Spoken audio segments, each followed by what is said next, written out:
আসসালামু আলাইকুম। কি পেরেশানিতে আছেন? মনে অশান্তি, সারা দুনিয়ার বিপদ আপদ ঘিরে ধরেছে। ধরবেই তো ভাই, এই দুনিয়া শান্তির জায়গা না ভাই। আল্লাহ তাআলা এই দুনিয়াতে শান্তি রাখেন নাই। শান্তি যদি রাখতেন তাহলে আমাদের নবী এত কষ্ট করে যেতেন না, সারা জীবন কষ্ট করেছেন ভাই। কার জন্য জানেন? এই উম্মতের জন্য ভাই, এই দিন প্রচারের জন্য।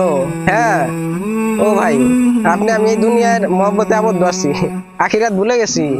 এই জন্য আমাদের অন্তর পচে গেছে, আর এই অন্তর পচে যাওয়ার কারণেই এই বিপদ আপদ ঘিরে ধরেছে ভাই।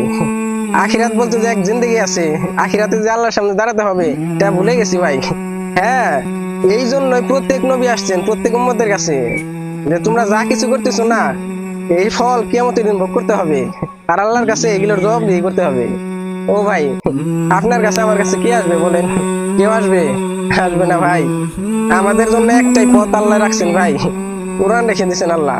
আল্লাহ কিয়ামত পর্যন্ত হেফাজত করবেন। এই কোরআন আপনাকে আমাকে আঁকড়ে ধরতে হবে ভাই, কোনো রাস্তা নাই। আপনি কোন দিকে যাবেন? সব দিকে বিপদ। ও ভাই, কোরআনের দিকে আসেন ভাই।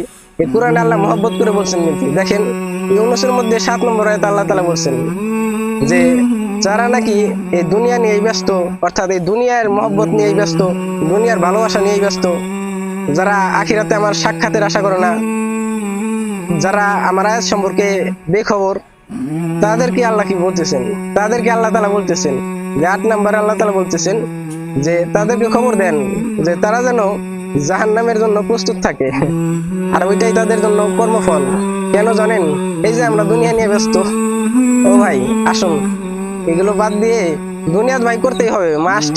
দুনিয়া করতেই হবে। এই দুনিয়ার পাশাপাশি ভাই আখিরাত যেন ভুলে না যাই, এদিকে একটু খেয়াল রাখি। উম্মতের শিফা, উম্মতের শিফা, উম্মতের শিফা।